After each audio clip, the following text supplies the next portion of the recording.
La quadrature du cercle. Ce nom sonne presque comme une formule magique et pourtant, c'est l'un des plus grands défis mathématiques de tous les temps. Pendant plus de 2000 ans, ce problème a obsédé les plus brillants esprits, d'Archimède à Léonard de Vinci. L'idée de départ semble pourtant si simple. Est-il possible de construire un carré qui ait exactement la même surface qu'un cercle donné en utilisant uniquement une règle non graduée et un compas? Une question simple, n'est-ce pas? Mais cette quête a traversé les civilisations pour aboutir à une réponse totalement inattendue, une réponse qui n'est arrivée qu'au XIXe siècle. Accrochez-vous, car l'histoire de la quadrature du cercle est une véritable épopée intellectuelle pleine de génie, d'obstination et de surprise. C'est l'histoire d'un problème impossible qui nous en apprend beaucoup sur la nature même des mathématiques. Alors, rentrons dans le vif du sujet, de quoi parle-t-on exactement? Imaginez un cercle. Il a une aire, une surface. Vous prenez ce cercle, et votre objectif est de dessiner, juste à côté, un carré qui est précisément la même superficie. Le tout avec des outils très limités, ceux des géomètres de la Grèce antique, une règle qui ne sert qu'à tracer des lignes droites sans aucune mesure et un compas pour tracer des cercles ou reporter des longueurs. C'est tout. Pas de calculatrice, pas de mesure en centimètres, rien, juste de la géométrie pure. Mathématiquement, la formule de l'aire d'un cercle est bien connue. C'est pi fois le rayon au carré. Donc si notre cercle a un rayon R, son aire est PR2.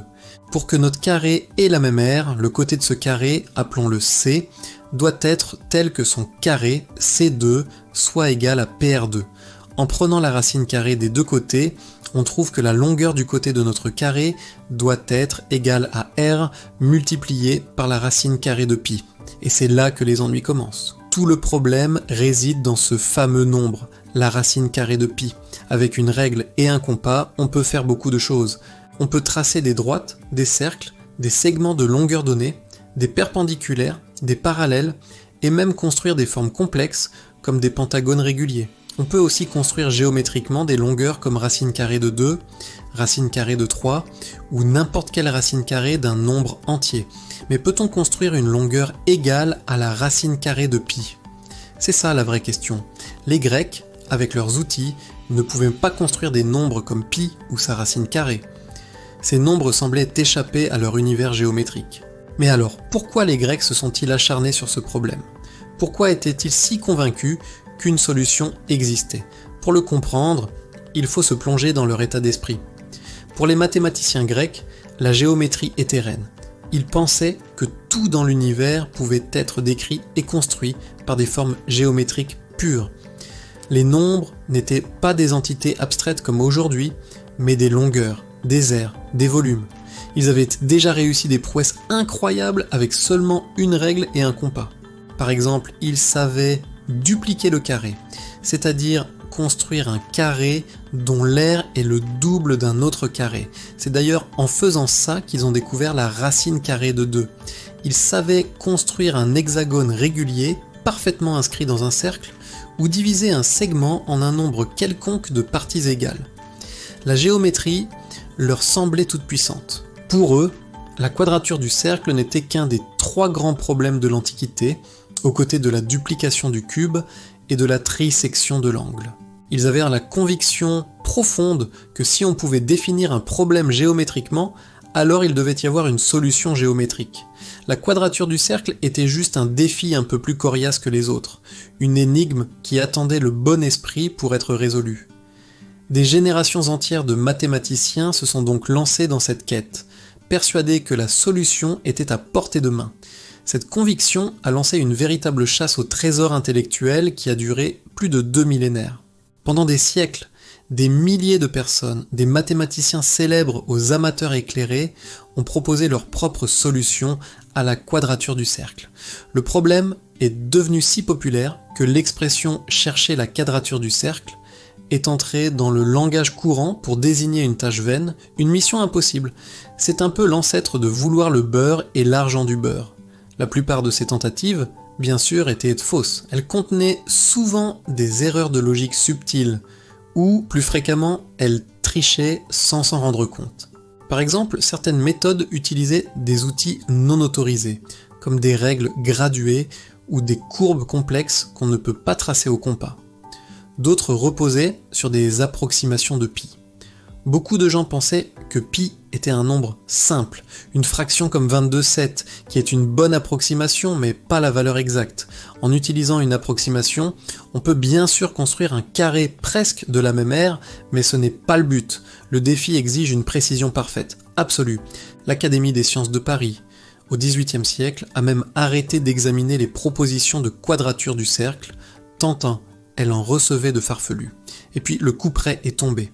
Après des siècles de recherches infructueuses, la réponse est venue d'une direction totalement inattendue. Ce n'est pas un géomètre qui a résolu l'énigme, mais un spécialiste de la théorie des nombres. En 1882, le mathématicien allemand Ferdinand von Lindemann a fait une découverte capitale qui a mis un point final à la question. Il a prouvé que le nombre pi est un nombre transcendant. Alors qu'est-ce que ça veut dire, un nombre transcendant? C'est un peu technique, mais l'idée est la suivante. Un nombre est dit algébrique s'il est la solution d'une équation polynomiale avec des coefficients entiers. Par exemple, racine carrée de 2 est algébrique, car il est la solution de l'équation x carré moins 2 égale 0, et donc Lindemann a prouvé que pi n'est la solution d'aucune équation de ce type. Il appartient à une autre catégorie de nombres, les nombres transcendants.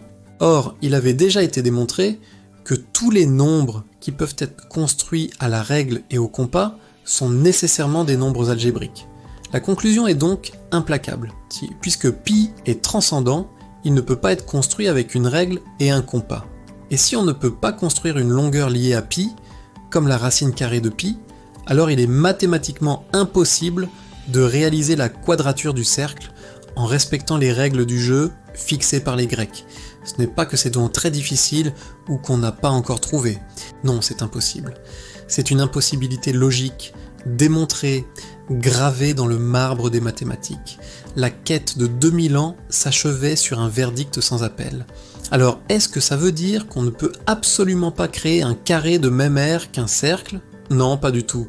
Aujourd'hui, avec nos outils modernes, c'est même plutôt facile. Si je vous donne un cercle, je peux utiliser une calculatrice pour calculer son aire avec une grande précision. Ensuite, je calcule la racine carrée de cette aire pour obtenir la longueur du côté du carré. Et enfin, avec une règle graduée ou un programme informatique, je peux tracer ce carré au millimètre près. C'est simple comme bonjour. Mais en faisant cela, on triche. On ne respecte pas les contraintes initiales du problème, c'est comme si on participait à une course de voilier et qu'on allumait un moteur. Oui, on arrivera au but, mais on n'aura pas joué le jeu. Le défi de la quadrature du cercle n'était pas un problème d'ingénierie, c'était un problème de pure géométrie, un test des limites d'un système d'outils bien défini. La beauté de la solution de Lindemann, c'est qu'elle n'a pas seulement dit « on ne peut pas », elle a expliqué pourquoi on ne peut pas en révélant la nature profonde et cachée du nombre pi. Finalement, que nous apprend cette longue et fascinante histoire de la quadrature du cercle? Elle nous rappelle d'abord qu'en science, comme en mathématiques, une question qui semble simple en apparence peut cacher une complexité absolument immense. Ce qui semblait être un simple casse-tête de dessin pour les Grecs s'est révélé être lié à la nature la plus fondamentale des nombres. Elle nous enseigne aussi une leçon d'humilité. Parfois, après des siècles de recherche et d'efforts acharnés, la réponse n'est pas celle qu'on attend. La vérité peut être contre-intuitive, décevante même. On peut se heurter à un mur, non pas à cause de notre manque d'ingéniosité, mais parce que la structure même de la réalité, ici la réalité mathématique, nous impose des limites infranchissables. Certaines choses sont tout simplement impossibles, du moins avec les contraintes que l'on se donne. Et savoir prouver une impossibilité est parfois une victoire aussi grande que de trouver une solution. Merci d'avoir suivi cette aventure mathématique avec moi. Si ce voyage dans l'histoire des sciences vous a plu, n'hésitez pas à laisser un pouce bleu, à vous abonner à la chaîne pour ne pas manquer les prochaines vidéos et à partager vos réflexions en commentaire. À très bientôt sur Xpérience.